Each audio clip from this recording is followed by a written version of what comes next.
Oke, bismillahirrahmanirrahim. Assalamualaikum warahmatullahi wabarakatuh. Waalaikumsalam warahmatullahi wabarakatuh. Perkenalkan, ini saya Haidar Sanditya dari mahasiswa UIN Wali Songo Semarang, Prodi Akidah dan Filsafat Islam, Fakultas Usuluddin dan Humaniora. Pada kesempatan kali ini, karena memang ada tugas praktek pengalaman langsung yaitu sebenarnya ini saya sedikit agak mau menyinggung mengenai tentang pembahasan yang ada di filsafat. Tetapi nanti pembahasan yang saya sajikan atau pembahasan yang saya nanti akan obrolkan bersama sahabat-sahabat atau teman-teman dari Remaja Balung Sari atau kelompok, golongan, organisasi Rembol atau Remaja Balung Sari itu mengenai tentang filsafatnya. Karena pada dasarnya ini saya membawa beban moral di mana saya sebagai aktivis atau sebagai mahasiswa yang harus menggelurakan mengenai tentang esensi dari filsafat itu sendiri. Karena pada dasarnya kemarin pada saat diobrolkan bersama dengan orang-orang atau pejabat kampus yang ada di dekanat Fakultas Usuluddin itu mengangkat tema yaitu menggelurakan filsafat di kaum milenial. Bahwasanya sedikit menyinggung pembahasan filsafat ini di kalangan kaum milenial atau di kalangan awam itu menjadi pembahasan yang sebenarnya tidak begitu seksi atau sedikit tabu ya. Karena pada dasarnya orang-orang itu atau orang awam, lebih-lebih orang-orang yang ada di desa atau di kampung itu tidak mengetahui atau tidak paham, bahkan tidak paham dan tidak mengerti mengenai tentang filsafat. Nah, pada kesempatan kali ini saya ingin berbicara sedikit atau ngobrol sedikit, sharing kepada teman-teman atau sahabat-sahabat Rembol semuanya. Ini juga sembari untuk mengisi PPL, pengalaman praktek langsung. Oke, langsung saja mengenai tentang pembahasan filsafat. Sedikit menguraikan tentang filsafat ya. Filsafat itu sebenarnya sumber dari ilmu atau ilmu ibunya ilmu. Itu saja, karena memang titik pokok yang akan kita bahas pada kesempatan kali ini itu memang tidak menjurus mengenai filsafat itu apa. Menjurusnya itu adalah apa yang ada di tulisan ini, yaitu manfaat filsafat bagi kehidupan. Sedikit menyinggung bahwasanya orang sekarang ataupun orang yang ada di kawasan pedesaan atau di kawasan kampung, orang awam yang tidak mengetahui mengenai tentang dunia akademis, mempertanyakan atau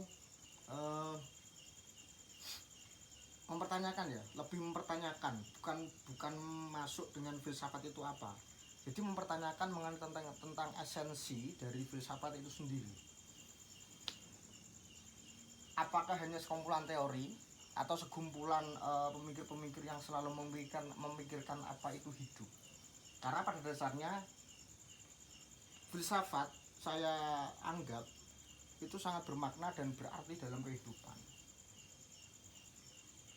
Dari beberapa buku yang memang saya baca ya, dari awal mahasiswa baru sampai mahasiswa kawak seperti saya ini semester 7, filsafat itu tidaklah sekumpulan orang atau sekelompok orang atau sekelompokan untuk mengomongkan omongan kosong mengenai tentang pemikiran yang panjang dan berbelit mengenai tentang hidup. Tapi bagaimana kita itu bisa menjalani hidup dengan hidup. Nah, itu yang harus digarisbawahi. Menjalani hidup dengan hidup. Itu yang harus dipahami dari sahabat-sahabat atau dari teman-teman Rembol. Karena saya ini membawa teman-teman yang ada di teman-teman Rembol ya. Filsafat ini sendiri menggali akar dari sebuah permasalahan. Dengan filsafat kita itu diajarkan untuk arif dan bijaksana, karena pada dasarnya intisari dari filsafat dari konotasi filsafat itu sendiri, yaitu dari Philo dan Sophia. Cinta akan kebijaksanaan, arif, kebijaksanaan dalam menjalani hidup tentunya, karena temanya manfaat untuk kehidupan, seperti itu ya. Sebagai contoh, sebagai guru yang sudah saya sebarkan tadi tulisan saya, guru itu tidak hanya mengajarkan mengenai tentang teori keilmuan. Ingat yang harus teman-teman ketahui, guru itu tidak melulu mengajarkan mengenai tentang teori keilmuan, tetapi guru itu harus mendidik dan membimbing mengenai akhlak, budi, sopan santun murid itu sendiri. Bisa dipahami dari teman-teman semuanya? Oke.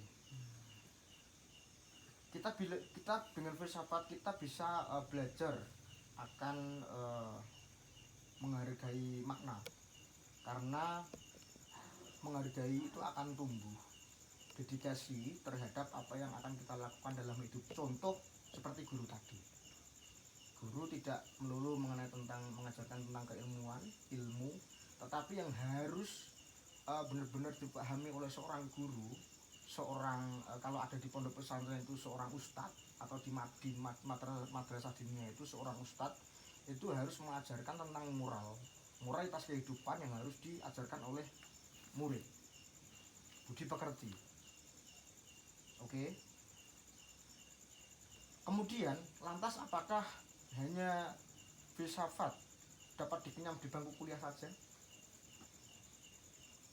Jawab dari teman-teman semuanya. Apakah filsafat hanya dapat di dunia kuliah saja? Tidak. Oke. Pada dasarnya filsafat ini adalah kegiatan untuk berpikir. Sahabat-sahabat atau teman-teman semuanya, ini kan sudah berpikir sejak dini. Setuju atau sepakat? Sepakat. Menimbang baik buruknya sesuatu itu memahami persoalan dari berbagai perspektif keilmuan atau berbagai perspektif teori-teori yang sudah disajikan. Iya, dari sahabat-sahabat sekalian atau teman-teman itu dari kecil belum mengetahui ya tentang teori ya, mengenai tentang teori kehidupan, mengenai tentang teori keilmuan dan sebagainya belum. Tetapi pada dasarnya bisa ditarik benang merahnya, sahabat-sahabat atau teman-teman Rembol dari sejak kecil itu sudah berpikir tanpa dibahas di dalam dunia perkuliahan atau di dunia kampus. Itu sahabat-sahabat sekalian. Berlanjut,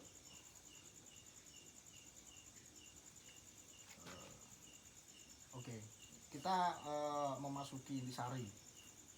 Manusia di dalam mencari kebahagiaan atau mencari kesejahteraan hidup, tentunya itu untuk membutuhkan pengetahuan agar dapat memudahkan dalam menjalankan kehidupannya.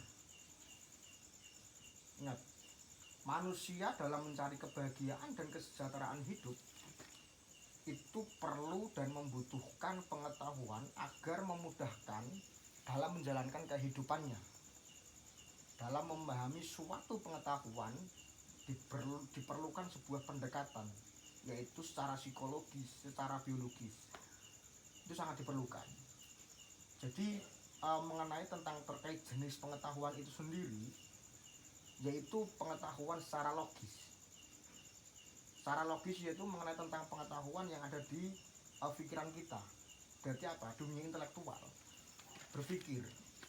Kemudian yang kedua adalah dunia pengetahuan atau empiris. Empiris itu sama dengan pengalaman yang sudah dari teman-teman atau sahabat-sahabat sekalian terima. Entah itu dari masa SD, SMP, sampai SMA, sampai kerja, itu adalah dunia pengalaman atau dunia empiris. Sahabat-sahabat mendapatkan apa, sahabat-sahabat dapat apa, teman-teman dapat apa, pengajaran apa. Oke, why not? Sahabat-sahabat sekalian sudah menemukan itu sebenarnya. Nah, ini perlu saya sosialisasikan lagi ke teman-teman semuanya, agar sahabat-sahabat atau teman-teman Rembol ini dapat berpikir sedikit lebih banyak untuk berpikir maju. Artinya apa sahabat-sahabat sekalian? Berarti untuk berpikir optimis itu sangat diperlukan. Jangan sampai berpikir untuk pesimis, untuk kehidupan. Apapun itu yang kita lakukan, apapun yang kita kerjakan harus berpikir optimis. Sepakat atau tidak sepakat, sahabat-sahabat sekalian akan mengetahui hal tersebut. Kemudian yang ketiga, pengetahuan intuitif adalah pengetahuan secara individu. Nah, pengetahuan ini adalah merupakan segenap apa yang kita ketahui tentang suatu objek tertentu. Pengetahuan dan ilmu itu adalah bisa dijadikan satu kesatuan. Pada dasarnya, pengetahuan adalah merupakan segenap apa yang kita ketahui tentang suatu objek tertentu. Termasuk di dalamnya adalah ilmu. Teman-teman bisa sahabat-sahabat sekalian dari dulu itu biasa untuk melafalkan ilmu pengetahuan. Nah, ini nanti bisa ditanyakan dari teman-teman semuanya. Pada dasarnya klasifikasi antara ilmu dan pengetahuan itu ada bedanya. Jadi kalau pengetahuan tadi, kemudian yang ilmu adalah bagian dari pengetahuan itu sendiri. Ilmu adalah bagian dari pengetahuan itu sendiri yang diketahui oleh manusia di samping berbagai pengetahuan lainnya seperti seni, budaya, agama, sosiokultur, dan sebagainya. Bisa dipahami ya sahabat-sahabat sekalian ya mengenai tentang makna filsafat bagi kehidupan, dimana ini adalah sangat penting untuk saya gelurakan kepada sahabat Krembol semuanya. Jadi itu yang bisa saya sampaikan. Terima kasih. Kurang lebihnya mohon maaf dari saya. Ini saja yang bisa saya omongkan, obrolkan. Mungkin nanti beranjak ditanya jawab ya. Ya sekedar ngobrol-ngobrol biasa untuk mengisi kejenuhan pikiran dari teman-teman semuanya. Terima kasih. Assalamualaikum warahmatullahi wabarakatuh. Waalaikumsalam warahmatullahi wabarakatuh.